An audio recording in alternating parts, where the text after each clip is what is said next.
बच्चों, कैसे हैं आप?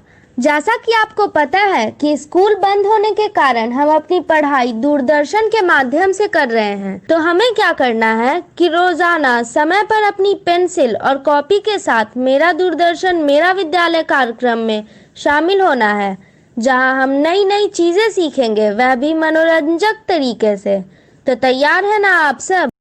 तो बच्चों, आज है संडे, यानी मस्ती का दिन। और आपको तो पता ही है कि हम लोग संडे के दिन कला समेकित अधिगम यानी आर्ट इंटीग्रेटेड लर्निंग के माध्यम से नई नई चीजें सीखते हैं।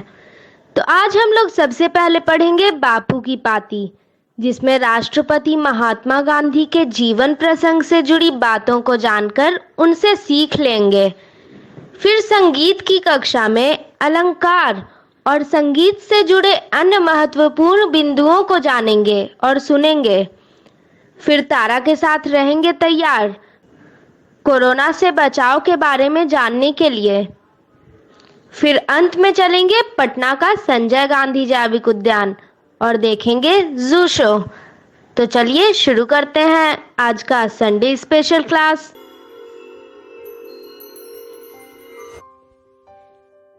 बापू की कहानी, जिसमें हम बात करेंगे महात्मा गांधी के जीवन के बारे में।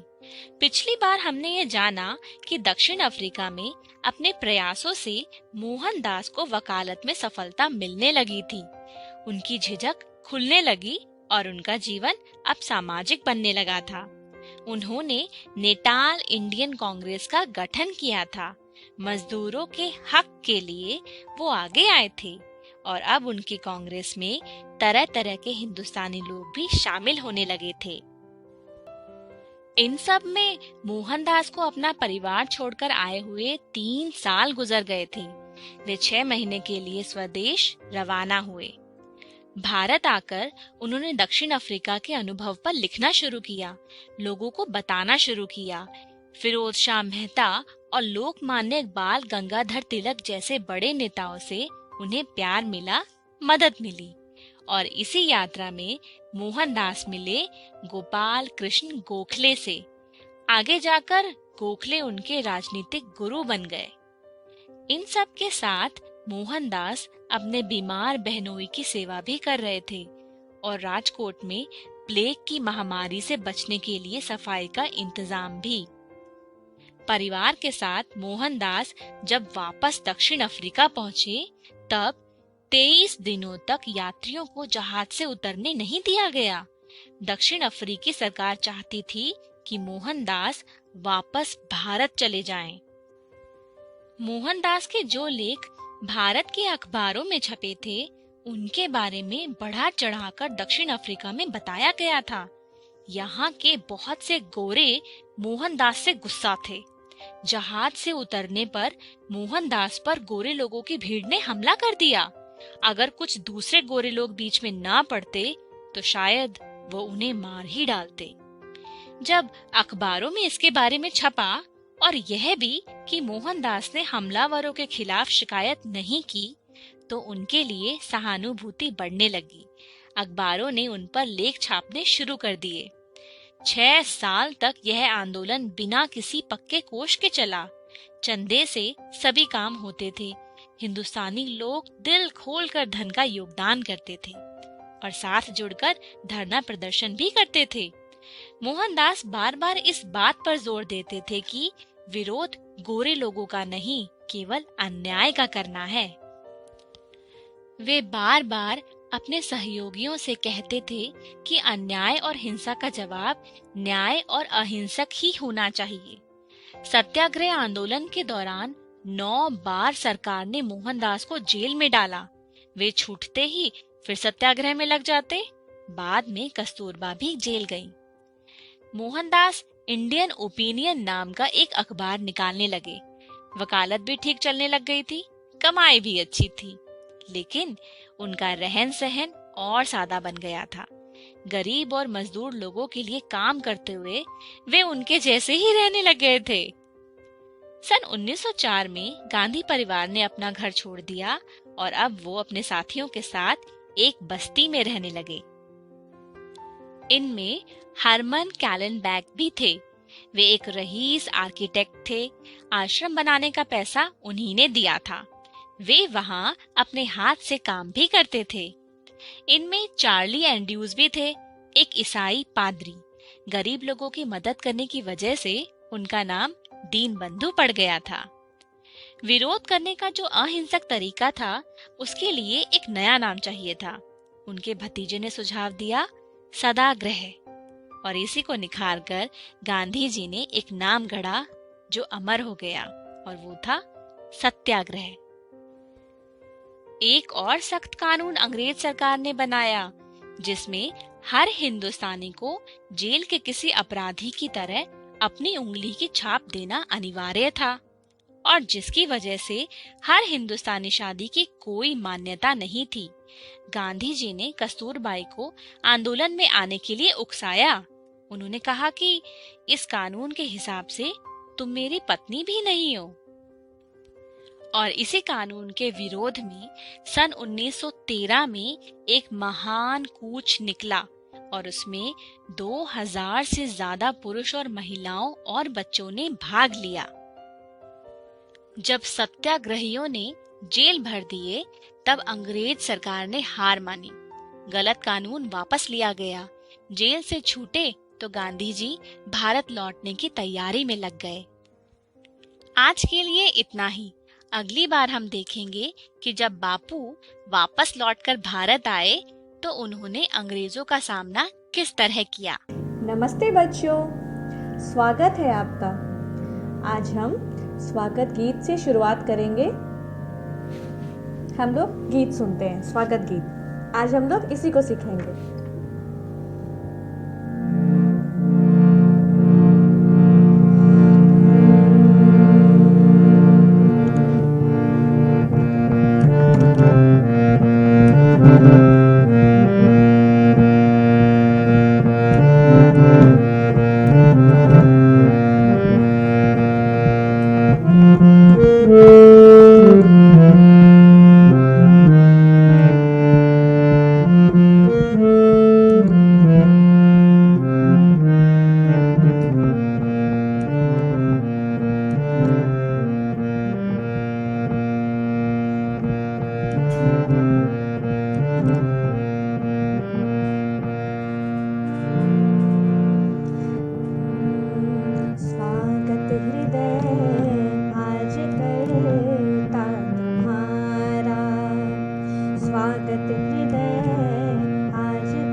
स्वागत हृदय आज करता तुम्हारा, स्वागत हृदय आज करता तुम्हारा। फूलों की माला में स्वागत तुम्हारा, फूलों की माला में स्वागत तुम्हारा।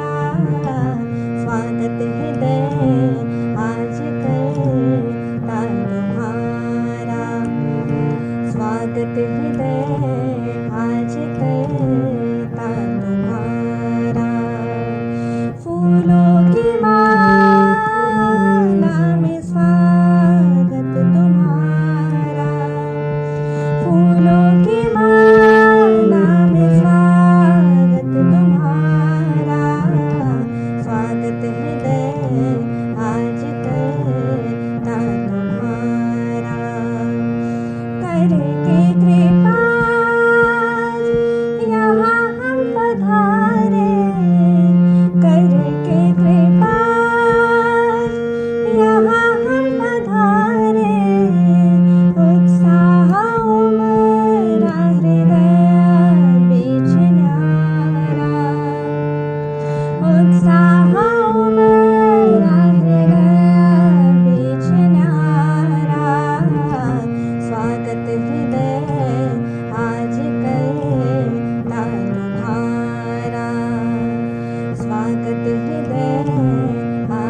बच्चों, हमने स्वागत गीत से शुरुआत किया।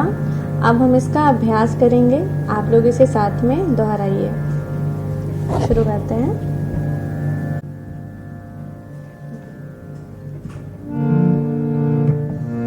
स्वागत हृदय आज करता तुम्हारा, स्वागत हृदय आज करता तुम्हारा। फूलों की माला में स्वागत तुम्हारा, फूलों की माला में स्वागत तुम्हारा। स्वागत हृदय आज करता तुम्हारा, स्वागत हृदय आज करता तुम्हारा। फूलों की माला में स्वागत तुम्हारा, फूलों की माला में स्वागत तुम्हारा। स्वागत हृदय आज करता तुम्हारा, स्वागत हृदय आज करता तुम्हारा। बच्चों, अब हम पहला अंतरा करेंगे। करके कृपा यहाँ जो पधारे, करके कृपा यहाँ जो पधारे। उत्साह उमड़ा हृदय बीच न्यारा, उत्साह उमड़ा हृदय बीच न्यारा।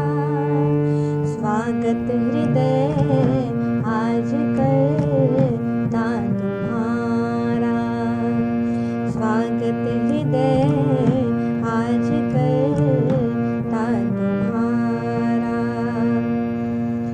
अब दूसरा अंतरा।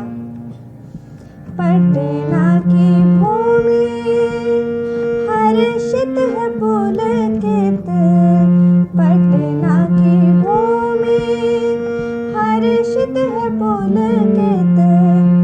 पावन धरती पे स्वागत तुम्हारा, पावन धरती पे स्वागत तुम्हारा।